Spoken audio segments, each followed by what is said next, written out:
In today's video, we're gonna do things a little bit different by counting down the top 10 failed Web3 games of all time.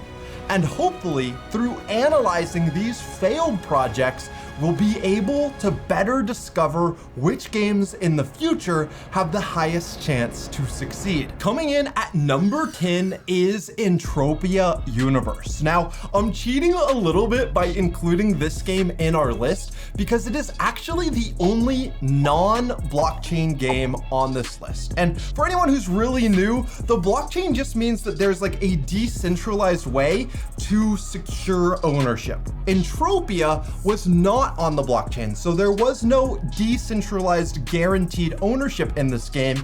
In fact, every single thing in Entropia Universe belonged to Entropia on their servers, and they still had complete control of it. However, I think this game deserves a spot on this list because it is one of the very first attempts at creating a metaverse or a massive multiplayer online game with a real money economy where stuff in the game has real value in real dollars. While this game is on this list as the 10th biggest failure, it actually proved a lot of really cool things successful. It proved that we could actually have a real sustained game in the metaverse with real money on the line. However, it did run into some problems because of its lack of decentralized ownership. Entropia Universe came out in 2003. This is before Bitcoin. This is before Ethereum. And this is a proof of concept for something that I think people who've played video games have dreamed about for a really long time. And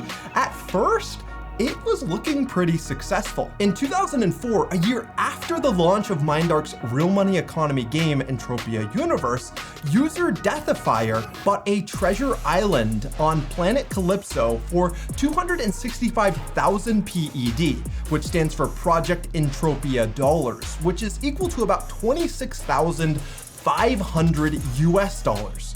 The treasure island made history as the most expensive virtual item owned at the time. And Deathifier claimed that he broke even within a year. He set about filling the island with special mobs, levied a tax on visitors, sold houses, and posted updates on the theft of a green egg, for which he offered a $5 reward. All of this according to PC Gamer, who wrote a whole article on some of the successes and failures that happened inside this Entropia game experiment. A couple years later, in 2006, a player called Mike Everest sold enough weapons in the game to help send his siblings to college, and apparently his mom played too. Another player, John Jacobs, mortgaged his real house to buy a virtual asteroid for $100,000, and he turned it into a popular and profitable virtual nightclub. And in 2010, 4 years later, he sold this $100,000 investment for $635,000. Jacobs also wrote a song called Gamer Chick about his girlfriend and fellow player Tina Wiseman, which could be played in-game on in-game jukeboxes.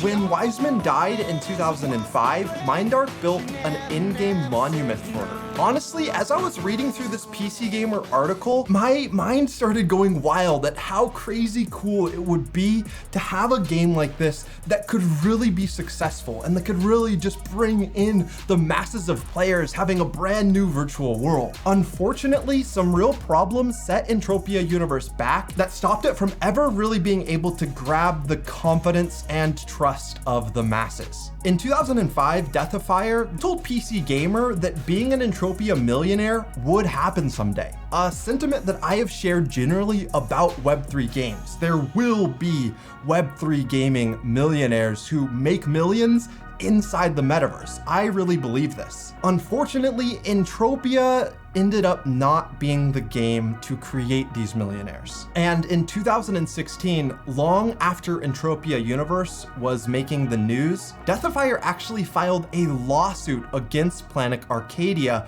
over an intellectual property dispute, which has now been largely forgotten. This due to the fact that because none of these items that people paid real money for really belonged to them, they all still existed and belonged to the game could still take things from you. The game could decide that they didn't want you part of the economy anymore, and they could crush a lot of wealth instantly because you did not really own your assets.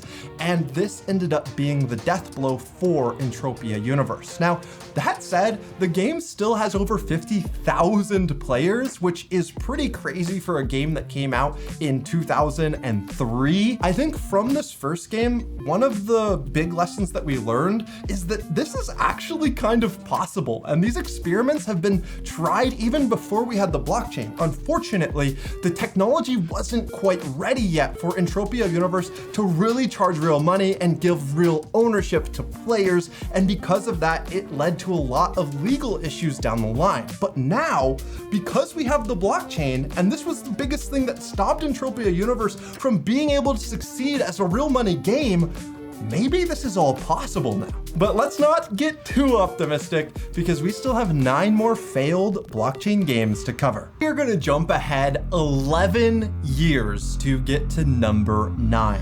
Which is a game that released in 2014. This is still before Ethereum was announced, called Hunter Coin. Now, Hunter Coin is a simple game that was played on a map with the goal of collecting coins, and there was an element of player versus player combat to fight over these resources. This was then termed as human or AI mining, but more recently, it's now been termed play to earn. This coin was cryptographically secured, decentralized, and innovative. Hunter Coin was just an experimental test to see how blockchain technology might handle full-on game worlds. And Hunter Coin proved this concept well.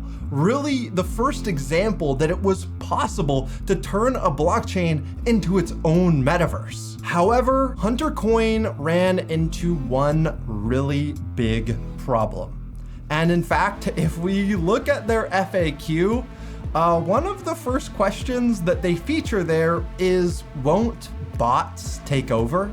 Yes, and they did. Essentially, the game was just too simple. It was too easy to create bots that could just farm the game dry, and that's kind of what happened. This now brings us to number 8, ModoCoin. On May 20th of 2014, shortly after the launch of Hunter Coin, ModoCoin launched with its innovative proof of play consensus mechanism. Similarly to Hunter Coin, users connected to ModoCoin game as a node in the network. The gameplay in ModoCoin itself was the mechanism for achieving consensus and minting blocks. The gameplay of ModoCoin was a motorcycle racing game in a procedurally generated environment with each block. The first player to solve the block by finishing the race earned the Modo block reward for that block. And at the end of each new block, all characters in the game world were reset, and the map was replaced with a new procedurally generated successor and another block to complete. ModoCoin actually saw sizable activity for years after launch. However, it was crippled in the fact that the game was once again dominated by botters. The fastest path to finish the line was an easy solution for bots to compute and carry out faster than any player manually could. And the organic gameplay of Modo was pretty much killed. Officially, ModoCoin still carries a market cap in the 6 digits, but the coin has seen no significant trading activity throughout most of its lifespan, according to the block. If any game developers are watching this video, hopefully now you're starting to realize why I spend so much time every time I interview one of you guys trying to figure out how you're planning on stopping bots. I truly believe that AI and botting is the biggest threat to the future of the metaverse. Now let's move to number 7, Spells of Genesis. This was a mobile game with adventure elements and NFT cards built on Bitcoin.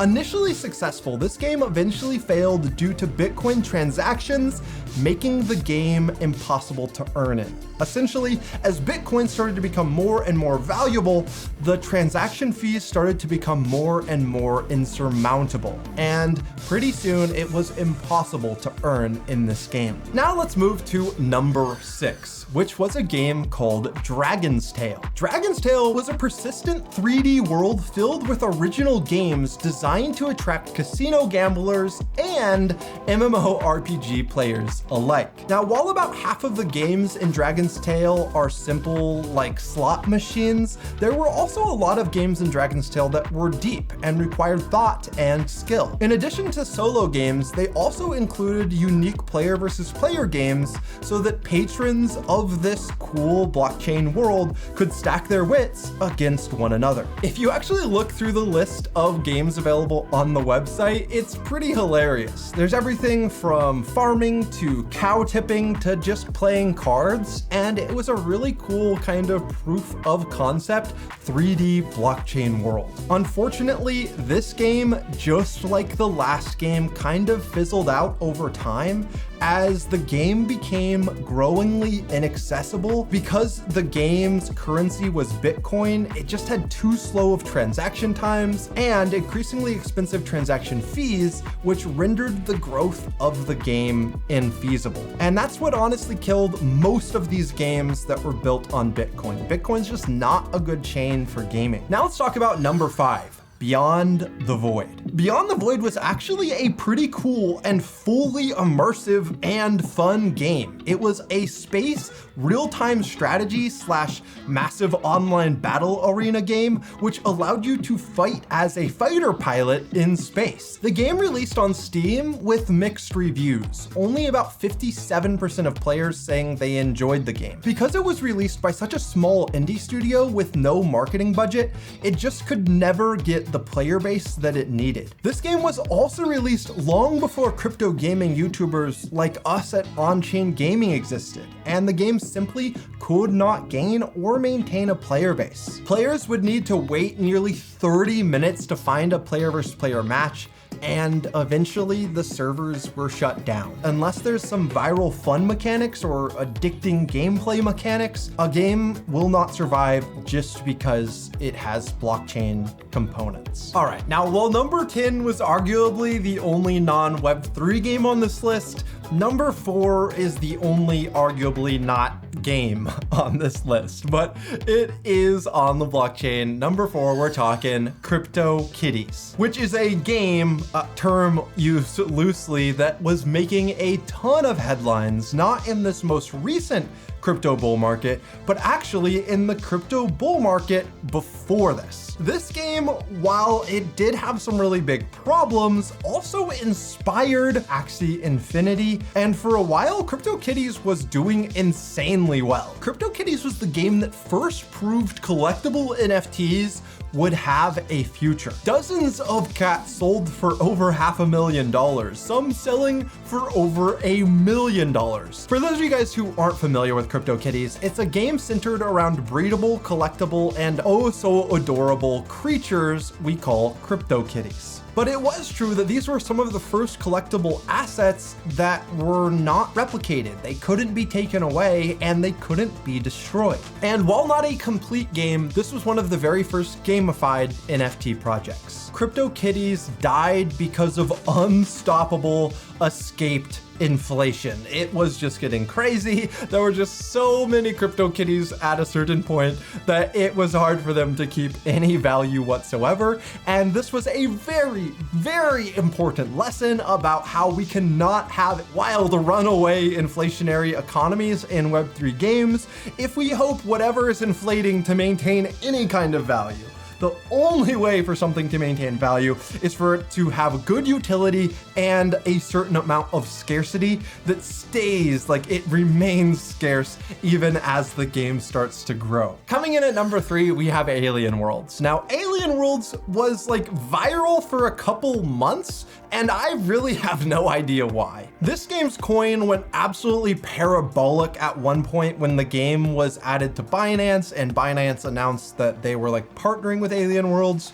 Alien Worlds is also on like the Wax blockchain, which has a lot of users. And for some reason, just there was a moment in time where everyone is like, Alien Worlds, let's do it. In reality, Alien Worlds is honestly less of a game even than CryptoKitties. Essentially, all you could do in that game was like click. You could click things, and what you had to click most of the time was a CAPTCHA confirming that you're not a robot. There was actually really no gameplay in this game. It was just buy NFTs, try to earn more coins so you could sell the coin. But once again, we had an inflationary economy. We had a big botting problem despite all the CAPTCHAs, and it was not fun at all. And this is actually one of the first crypto games that even after it started blowing up on On-Chain Gaming, I told you guys, don't get into this, it's gonna fail. And guess what? It did fail. I was a little bit wiser at this point than when I first got into this space, and because it failed pretty much all three of the things that we now know kills crypto games, it was like pretty certain this one was gonna die. And that brings us to number 2, another game that after I read the white paper, I was like super confident was gonna die. Pegaxi. And I don't want to be too harsh because there actually were even a lot of players of this game who were in our own on-chain gaming community, like Patreon supporters, that were getting really into Pegaxi. And it was hard to really express why myself, someone who's really bullish on crypto games and really excited about the future of the metaverse, just wasn't really into this game. It failed several of these criteria: inflationary economy, no real gameplay, and it was easy to bot as well. So I was kind of like, man, I don't want to just make videos being super negative about this. So I kind of just didn't really make any videos specifically about Pegaxi at all. Although I did give some negative sentiment towards it in a couple other videos that were about other things. But yeah, I didn't want to just like be a negative Nancy, especially during the middle of the bull market.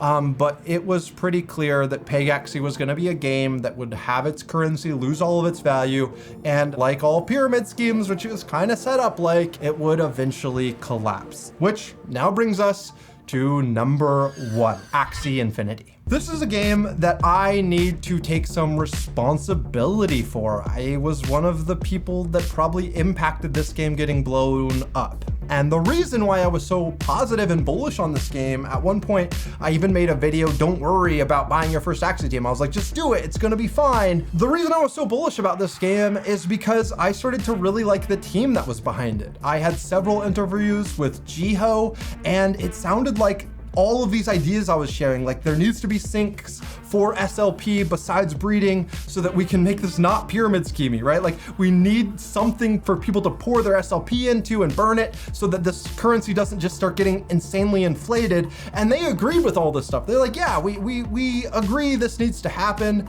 But in the end, Axie Infinity, its own success is what did them in. They got way too popular, way too fast. The economy wasn't developed. It was just this big inflationary pyramid scheme.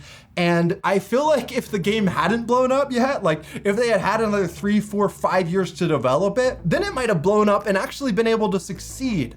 But there was just too many necessary parts of the game that did not exist yet. It was literally CryptoKitties that inspired the creation of Axie Infinity. The Axie Infinity developers were like some of the most dedicated players of CryptoKitties, and they realized, oh, CryptoKitties has a big inflation problem. What if we create something that limits the inflation so this can actually sustain?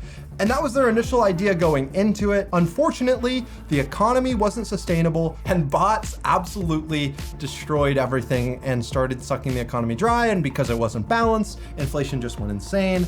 And that's why Axie Infinity died. I think there's a potential Axie might resurrect at some point, but at this moment in time, I think it's kind of fair to say that Axie is pretty dead. So now the question, at the end of all of this, are Web3 games destined to fail forever? And I think the answer is clearly no. Like, as long as we can point out the fundamental issues that these games ran into and ensure that they're solved in future games. So there's a way to ensure bots don't destroy everything.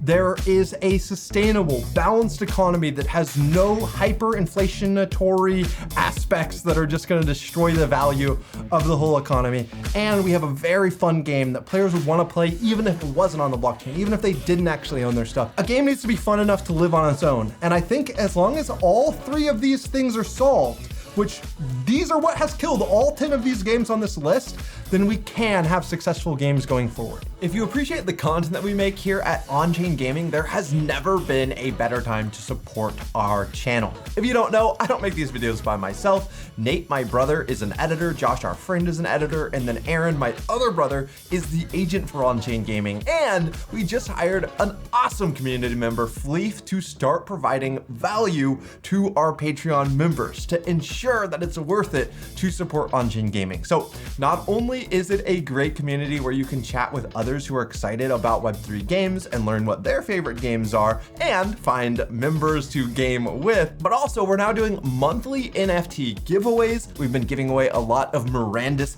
exemplars, plus we are adding resources to the Patreon supporter Discord, plus we have been adding new channels that provide updates for all of the top Web3 games. So thank you to all of our current supporters and any new supporters that decide to join. If you do join, make sure to say hi and I'll say hi back to you there. Now back to the video. I think that of all of the teams working on crypto gaming, working on the future of the metaverse, a lot of the Gala projects have the biggest chance of actually succeeding. Now there's some outside of Gala as well that I think might succeed too. We're talking Big Time, I think has a big chance at succeeding. I think the Sandbox is doing a lot of cool stuff and has a chance at succeeding. I think Illuvium and Blankos are games that have teams that are really building something fun. They understand how economics work. And if they can deal with the botting issues, if they can figure that out, they can and will make successful, sustainable, fun game economies. And I am still very optimistic. Even though we're in a bear market, and even though we just talked about 10 failures, I have never been more confident that Web3 games will succeed long-term. And 10 years from now, 20 years from now, maybe only 5 years from now, who knows? At a certain point, gamers are no longer gonna have an appetite to play games where they don't have real ownership. And that is my belief. And if you agree or disagree, let me know why in the comments below. If you found this video interesting, even if you didn't agree with me, dropping a big thumbs up would be super appreciated. And also, if you just watched this whole video and you're not subscribed yet, what are you doing? Make sure you hit subscribe and click that notification bell so that you do not miss any future On-Chain Gaming content. If you want to keep learning more about crypto games, make sure you check out this video. It has way more information on how crypto gaming can succeed. And until next time, everyone, have fun roaming the metaverse.